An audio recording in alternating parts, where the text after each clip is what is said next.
Gostaria que você abrisse a sua Bíblia nos Salmos. Eu fiz um compromisso aqui com os irmãos. Toda vez que eu vim aqui no meio de semana, a gente vai trabalhar um salmo em sequência. Hoje é o salmo de número 12. Quero que os irmãos também, peçam aos irmãos que estejam orando pelo encerramento de missões esse final de semana. Salmo 12. Que seja uma oportunidade que o Senhor salve vidas.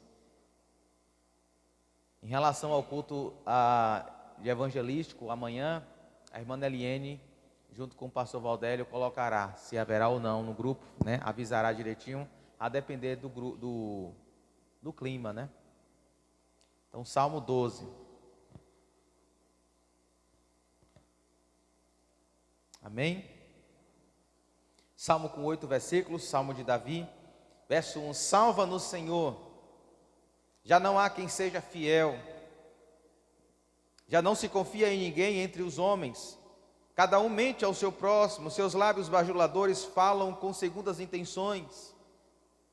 Que o Senhor corte todos os lábios bajuladores e a língua arrogante dos que dizem, verso 4, venceremos graças à nossa língua, somos donos dos nossos lábios, quem é Senhor sobre nós? Verso 5, por causa da opressão do necessitado e do gemido do pobre, agora me levantarei, diz o Senhor. Eu lhes darei a segurança que tanto anseiam. As palavras do Senhor são puras, são como prata purificada num forno, 7 vezes refinada. Senhor, Tu nos guardarás seguros e dessa gente nos protegerás para sempre. Os ímpios andam altivos por toda parte, quando a corrupção é exaltada entre os homens. Podem se assentar em nome de Jesus. Meus queridos, eu lembro de certa feita,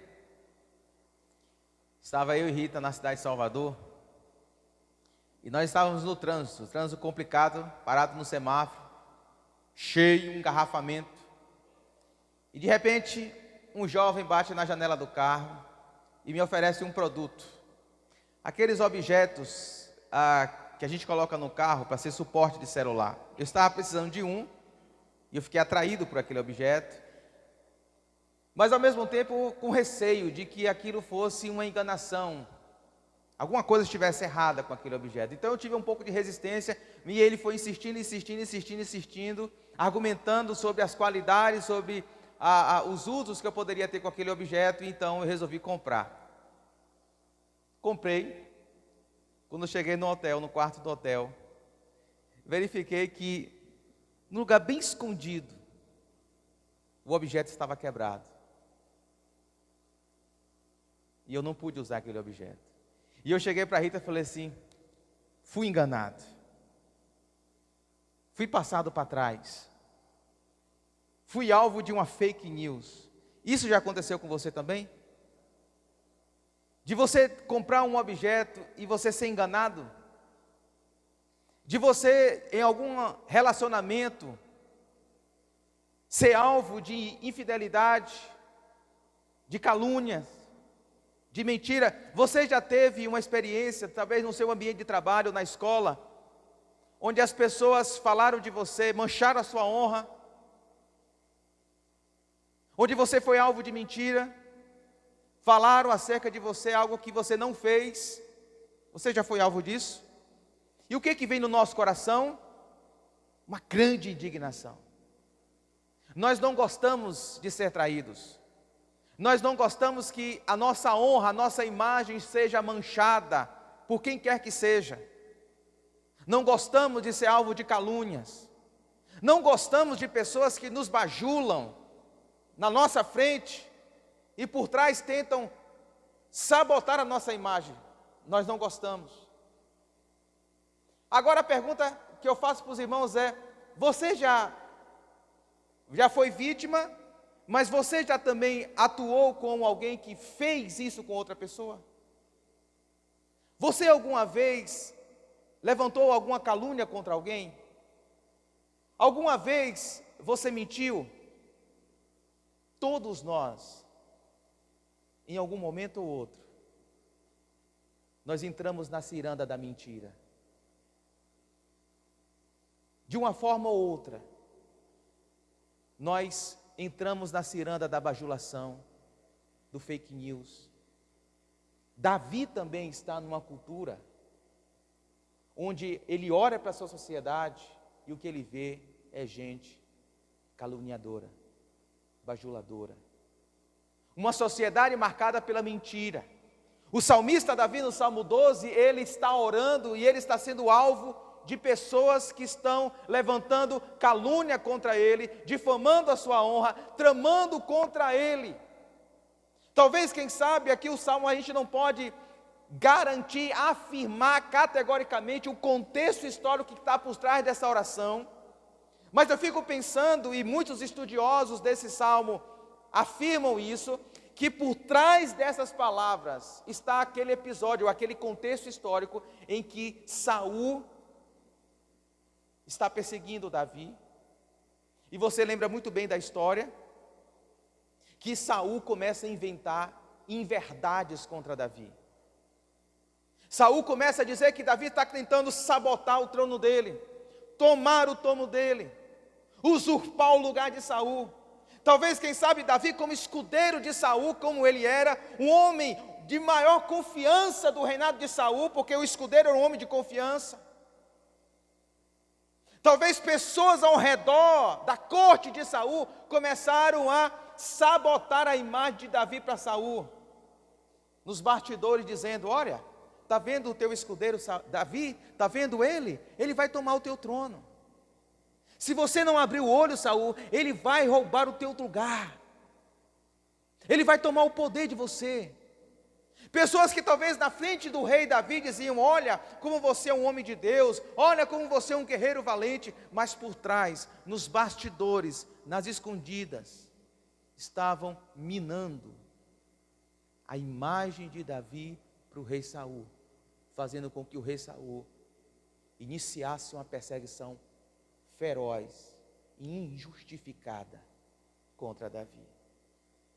É por isso que vem essa oração. E eu convido a você, em resumo, nessa noite, a pensar comigo, que diante desse cenário, em resumo, esse Salmo 12 vai nos ensinar sobre a bênção de refugiar-nos na palavra de Deus, em meio à cultura da mentira. Eu vou repetir. A bênção de refugiar-nos na palavra de Deus, que é verdadeira, que é firme, em meio a uma cultura, a uma sociedade marcada pela mentira. Vamos ver isso em duas partes, por gentileza. Em primeiro, eu chamo a sua atenção comigo para o desespero do salmista, porque o Salmo 12 nos apresenta, em primeiro lugar, o desespero deste homem. E o desespero deste homem se resume por dois motivos. Em primeiro lugar, o salmista está desesperado porque ele está vivendo, ele está inserido numa sociedade marcada pela falsidade. Veja comigo os versos 1, 2 e o verso 8, por gentileza. O texto diz assim: salva-nos, Senhor, já não há quem seja fiel, já não se confia em ninguém entre os homens, cada um mente ao seu próximo, seus lábios bajuladores falam com segundas intenções. O verso de número 8 diz assim: os ímpios andam altivos por toda parte, quando a corrupção é exaltada entre os homens. O salmista, ele revela toda a sua aflição logo no início do salmo, quando ele grita, não sei se na sua Bíblia aí, depois que tem a expressão salva-nos, Senhor, tem uma exclamação. Na minha versão aqui tem um ponto de exclamação, dá a ideia de que Davi está gritando. É um grito que Davi está dando aqui. É uma oração, não é uma oração que ele está fazendo no seu íntimo, ele está clamando ao Senhor, ele está expressando toda a sua angústia e toda a sua aflição diante daquele cenário. Então ele diz: salva-nos, Senhor. E como o salmo está escrito, a forma como o verbo aqui está em destaque aqui no salmo, dá a ideia de uma ação intensa, é algo que vem de dentro, é uma angústia que está afligindo aquele homem de Deus. Então ele grita, então ele fala alto: salva-nos, Senhor. Salvar de quê? Ou salvar de quem? O texto responde. Os versos que nós lemos, o verso 2, o verso 1, o verso 2 e o verso 8. Se você pensar comigo, em primeiro lugar, Davi, ele se percebe inserido numa sociedade ou numa cultura marcada pela infidelidade e deslealdade nas relações. Ele diz, verso de número 1, já não há quem seja fiel. Já não se confia em ninguém. Você já parou para pensar em você inserido num local de trabalho onde você não confia em ninguém? A gente cantou aqui logo no início que é importante a gente falar as coisas para Deus e só para Deus, mas gente precisa de Deus, amém, mas gente também precisa de gente. Esse negócio de a gente só falar para Deus, isso não é bíblico. A gente precisa falar para as pessoas, isso é bíblico. Agora a gente precisa de pessoas de confiança para falar. E quando a gente não acha essas pessoas? E quando você está no local de trabalho, na escola, ou na faculdade, ou até mesmo no ambiente familiar, e você não tem confiança em abrir o coração, em abrir o peito, ou quando você está inserido numa comunidade de fé como essa, e você não percebe que naquela comunidade há pessoas fiéis, pessoas leais. Davi está rodeado de pessoas, ele está transitando nos corredores da corte de Saul, e ele olha para os lados, e ele não vê ninguém fiel, ele não vê ninguém de confiança. E mais, número 2, Davi está inserido numa cultura ou numa sociedade de mentira e falsidade nas relações, porque o verso de número 2 diz assim: cada um mente ao seu próximo, seus lábios bajuladores falam com segundas intenções. É gente que se apresenta a Davi com fake news, com mentiras. É gente que se apresenta com um perfil fake,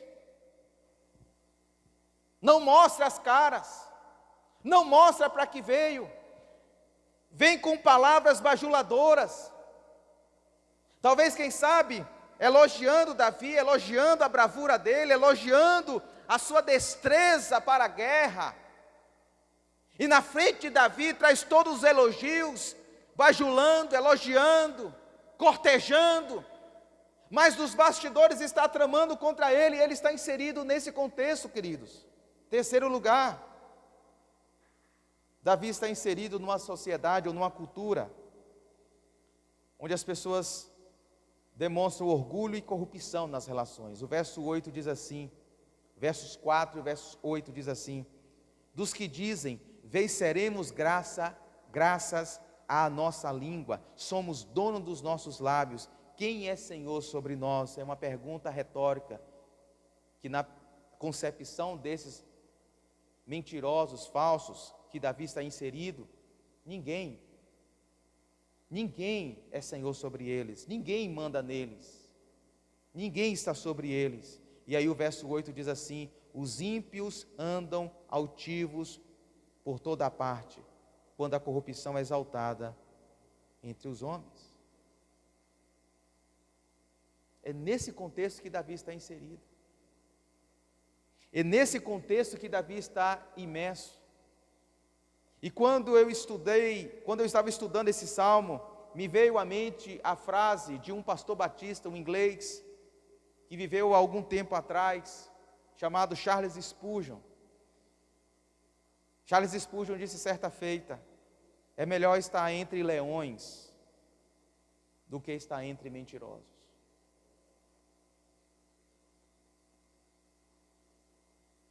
Essa é a sociedade de Davi, mas essa sociedade de Davi também pode ser a nossa sociedade de Jequié. Assim como foi a sociedade da Inglaterra na época de Charles Spurgeon, também pode ser a nossa também.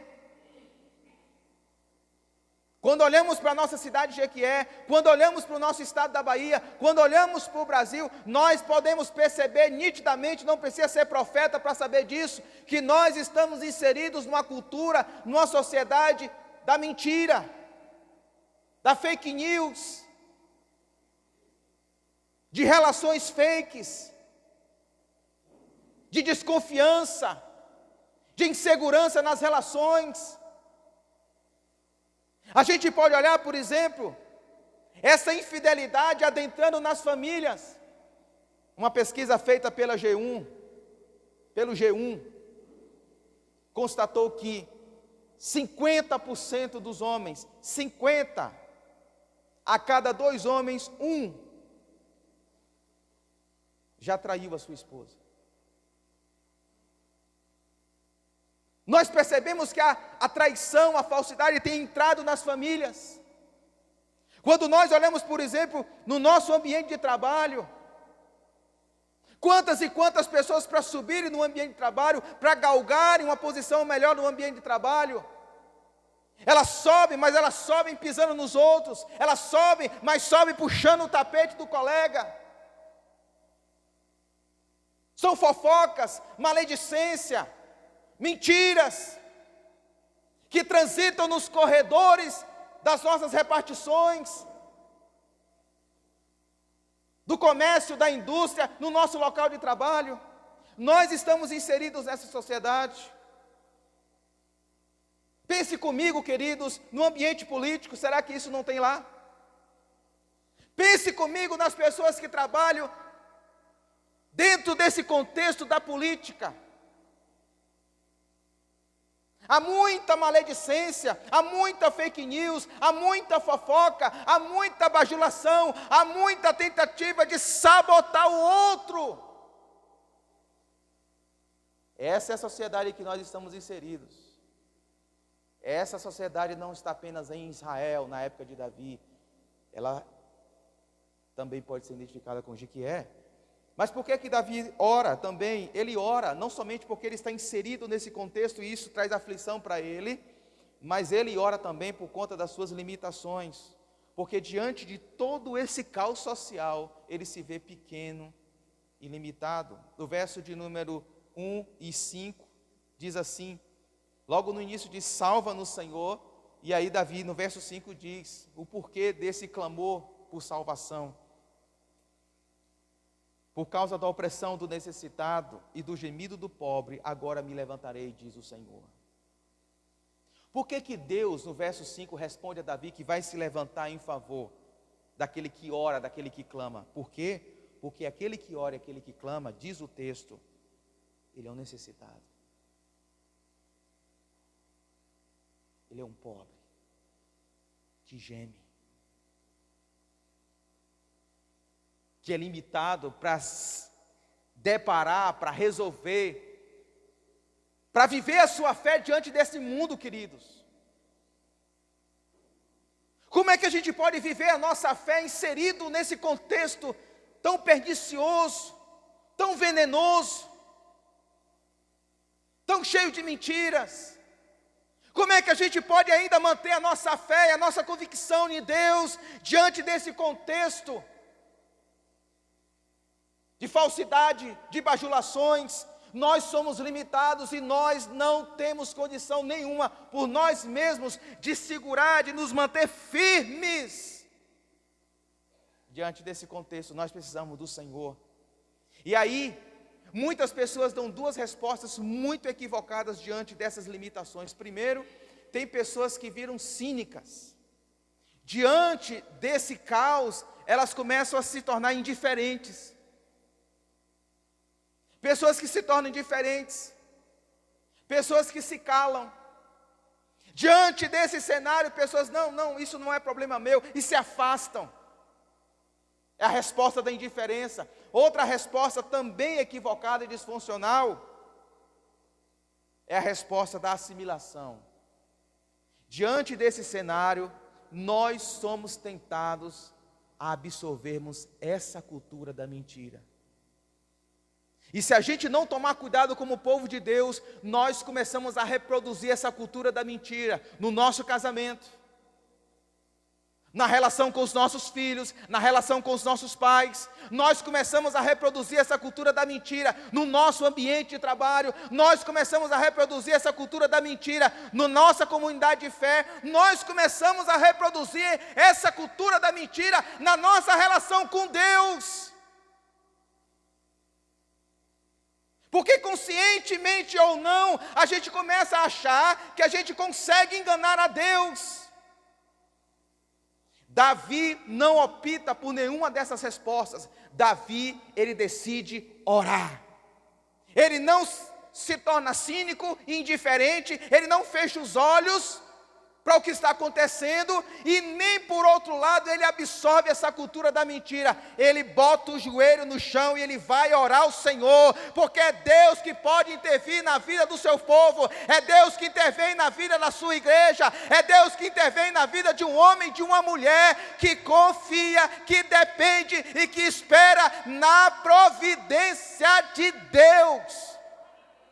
Na convicção de que Deus está no trono e Ele está vendo tudo isso. Davi, ele vai orar.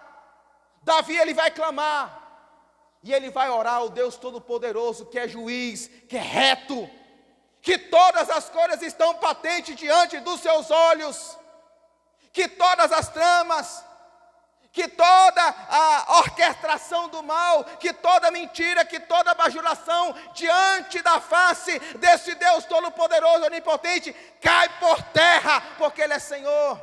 E Ele vai orar. E aí a segunda parte do nosso sermão. Diante desse cenário, Davi se refugia no Senhor. E ele vai orar. E ele vai orar por 3 coisas. E eu vou pontuar por conta do nosso horário. Em primeiro lugar, diante desse cenário, ele começa o salmo. O salmo começa como? Como é que o Salmo 12 começa aí na sua Bíblia? Com um pedido. Com um pedido. Um pedido em forma de imperativo. Ele está como se fosse uma ordem que ele está dando para Deus. Salva-nos. Começa com oração.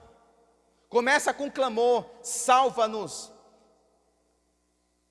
E aí Davi vai pedir por 3 coisas. Em primeiro lugar, ele pede por Deus, eu preciso de salvação e de livramento. Verso 1 e verso 3 diz assim: salva-nos, Senhor. Verso 3, que o Senhor corte todos os lábios bajuladores e toda a língua arrogante. O que Davi está dizendo? O verso 3 parece assim, uau! Como é que um homem de Deus pede isso? Para que Deus corte a língua. Que oração pesada. Mas o que Davi está falando aqui, queridos, que ele está pedindo para Deus, Deus intervenha.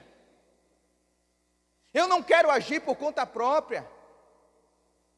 Eu estou inserido nesse ambiente de falsidade, de bajulação, de tramas, de maledicência, mas eu não quero agir por conta própria, eu não quero agir na força do meu braço. Intervenha nessa situação, intervenha no meu ambiente profissional, intervenha no meu ambiente familiar, intervenha diante dessa crise na sociedade que eu estou inserido. Intervenha, Senhor, salva-me, manifesta o teu poder. É um homem que confia não na sua força, não na sua própria sabedoria, não achando que ele está no controle da situação, mas ele depende da intervenção de Deus. E eu acho interessante aqui, queridos, que o verbo salvar, usado aqui por Davi no Salmo 12, é o mesmo verbo que vai ser usado lá no Novo Testamento, quando Jesus está entrando em Jerusalém, na última semana de vida, a entrada triunfal, montado no jumentinho, e as pessoas estão clamando o que lá? Quem lembra? A multidão está clamando o quê? Hosana, não é isso? Elas estão clamando Hosana, Hosana. E eu já expliquei isso aqui. Não sei se você vai se lembrar, mas eu já expliquei aqui em outra pregação, que essa palavra Hosana é uma transliteração de uma palavra hebraica, a mesma palavra hebraica usada aqui. Salva-nos, Senhor. Aquelas pessoas em Jerusalém, diante do rei, humilde, sentado no jumentinho, está clamando: salva-nos, por favor. Salva-nos porque nós estamos perdidos. Salva-nos porque a gente não sabe para onde ir. Nós não temos a direção certa na vida. Salva-nos, Senhor. E é esse clamor que Davi está fazendo aqui no Salmo 12. Salva-me, Senhor. Livra-me, Senhor. Dá-me o escape. Dá-me o livramento. Dá-me a sabedoria. Dá-me o discernimento. Dá-me a luz. Para que eu resolva essa situação, para que eu enfrente essa circunstância, para que eu esteja habitando nessa cultura, sem me deixar corromper por ela. Salva-me. O que é que Davi pede mais? Além de salvação, ele ora por sabedoria e discernimento. Porque no verso 6 diz assim, olha, as palavras do Senhor não são as palavras dele, não são as palavras da cultura de mentira que está rodeando o salmista. Porque se você ver os 4 primeiros versículos, só tem mentira, só tem fake news, só tem escarnecedor, só tem bajulador.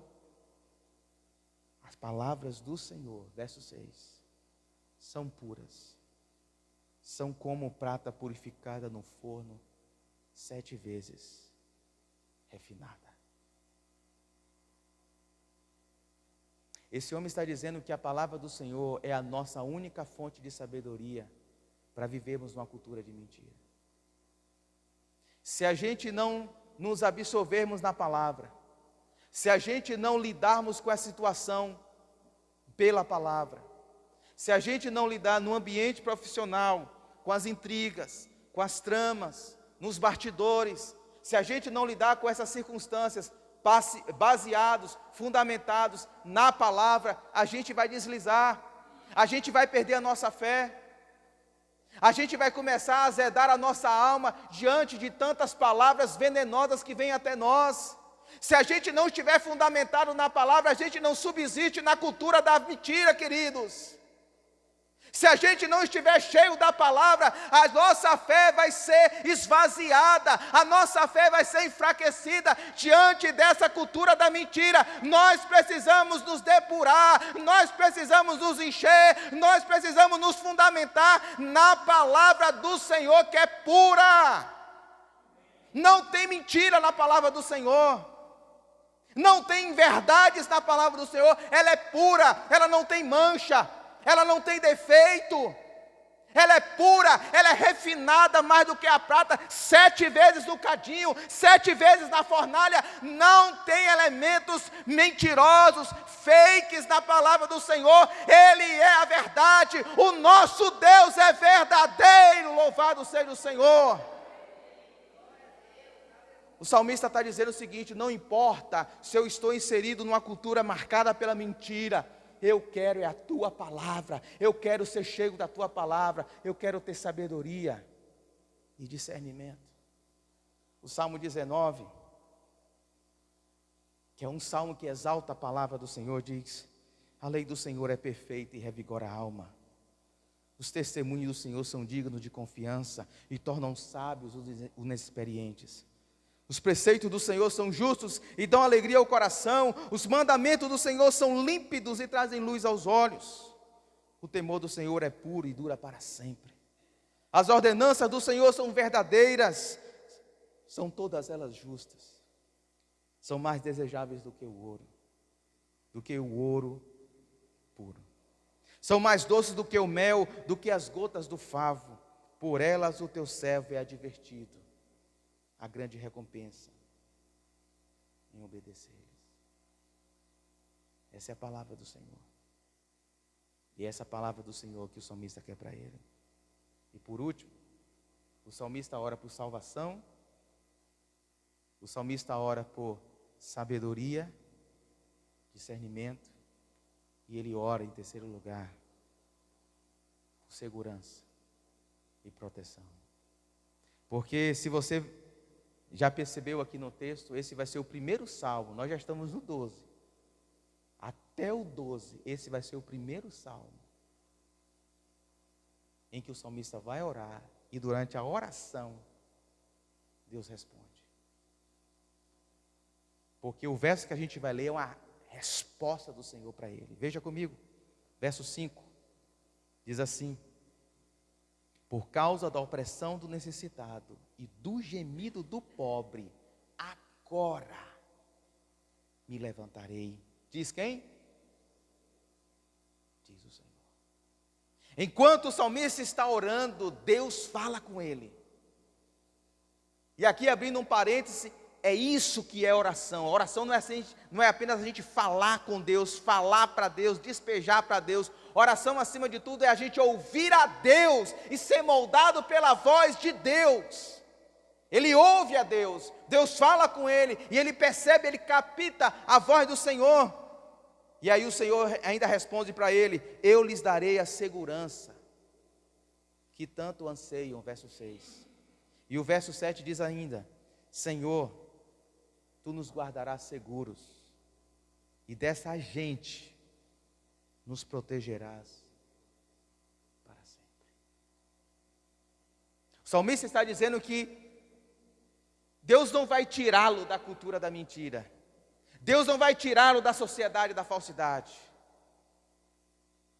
mas Deus vai guardá-lo, Deus vai protegê-lo, para que ele não seja mais um nessa estatística da mentira e da falsidade, para que ele seja um ponto de contradição, para que ele reme contra a maré, para que ele chegue lá no comércio e diga: eu não vou fazer parte desse esquema, para que ele chegue lá na repartição pública e diga: eu não vou fazer parte dessa mentira, para que ele chegue lá na escola e diga: eu não vou fazer parte desse ciclo da fofoca, da sabotagem, da falsidade, eu não vou fazer parte desse esquema. Por quê? Porque eu sou protegido pelo Senhor, é Ele que me segura, é Ele que é minha força, é Ele que é minha luz, é Ele que é o meu Deus, é Ele que é o Rei da minha vida. É isso que o salmista está dizendo. É Ele que protege, é Ele que guarda. Diante dessa cultura. E para fechar, queridos, eu chamo a sua atenção para um detalhe importante aqui no texto. Porque quando no verso 5 o Senhor diz assim: olha, eu lhes darei segurança. A palavra segurança aqui literalmente significa salvação. É como se o Senhor estivesse dizendo para ele: olha, é eu que vou te dar a salvação. E sabe qual é a palavra usada aqui para salvação? Yesha.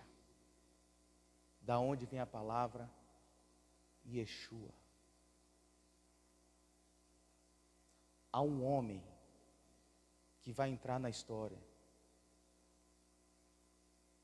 e o seu nome é Yeshua. Você pode estar achando estranho: Yeshua?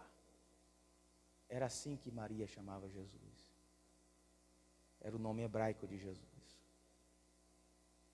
Jesus é um nome aportuguesado. Mas quando Jesus estava crescendo, Maria chamava: Yeshua, vem tomar banho. Yeshua, está na hora do café. Yeshua, vai ajudar José lá na carpintaria. O anjo falou para Maria, Mateus capítulo 1, verso 21. Ela dará à luz, falou para José, melhor dizendo, ela dará à luz um filho e você deverá dar o nome de Jesus, Yeshua. Por quê? O anjo responde: porque ele salvará o seu povo dos seus pecados. A palavra Jesus, Yeshua, significa literalmente salvação. E o Salmo de número 12 está dizendo que nós precisamos de salvação. Diante dessa cultura tenebrosa que a gente vive, nós precisamos de salvação. E a nossa salvação não vem em mudar o partido político do poder, não vem em você mudar de ambiente de trabalho, não vem em você entrar na ciranda da mentira e da fake news. A nossa salvação vem de Yeshua. É Jesus que nos salva, mesmo inseridos neste mundo de trevas. O nosso Yeshua, o nosso Jesus, nos torna pontos de luz. Você é um ponto de luz nessa cultura. Vamos orar? Vamos pedir isso ao Senhor. Talvez você está vivendo isso no seu ambiente de trabalho ou em outro ambiente. Peça ao Senhor. Bendito Deus e eterno Pai que está nos céus. Nós louvamos o Teu nome. Nós Te engrandecemos. Porque o Senhor sabe, Deus, que nós somos pó e nós somos cinza. E se não é a Tua graça e a Tua misericórdia, facilmente nos envolvemos nessa cultura da mentira e da falsidade. Facilmente, meu Deus, começamos a imitar essa cultura. Facilmente nós começamos a reproduzir essa cultura nos nossos relacionamentos. Começamos, ó Deus, a viver uma vida, Deus, fake. Começamos a criar máscaras. Começamos, meu Deus, a reproduzir a cultura da bajulação, da falsidade, das conversas dos bastidores. Nós precisamos da Tua graça, porque nós somos limitados, nós somos tão tendentes ao pecado, Senhor. Nós precisamos da Tua graça, nós precisamos de salvação, a salvação que o Senhor prometeu a Davi, há tanto tempo atrás, que é do Senhor que vem a sua segurança, a segurança que Ele tanto anseia, que Ele tanto espera, que Ele tanto deseja, e que nós também esperamos. O anseio em viver uma sociedade, uma cidade, uma cultura de justiça, de verdade. Quem vai trazer essa sociedade, quem vai trazer essa cultura, Senhor, é Yeshua, é o nosso Jesus Cristo. Ele vai instaurar o seu reino. Ele vai trazer a Nova Jerusalém, e na Nova Jerusalém não vai ter mentira, não vai ter falsidade, não vai ter bajulação, não vai ter conversa dos bastidores, não vai ter inverdades. A verdade vai reinar para todos sempre. Essa é a nossa esperança, é a esperança da Tua igreja, é a expectativa do Teu povo. E enquanto isso não acontece, Senhor, nós estamos aqui, vivendo a fé neste mundo de inverdades, de mentiras, de aparência, de vitrines. Nós precisamos de Yeshua. Nós precisamos de Cristo. Nós precisamos de salvação. Nos ajude, Pai, para a glória do Teu santo e poderoso nome. Nós vamos dar uma pausa agora, Senhor. E nós daqui a pouco vamos voltar na Tua presença. E pela Tua graça nós Te pedimos, continua conosco e nos escute o nosso clamor. E nos responda assim como o Senhor respondeu o salmista Davi, segundo a Tua vontade, é o que nós esperamos. Em nome de Jesus.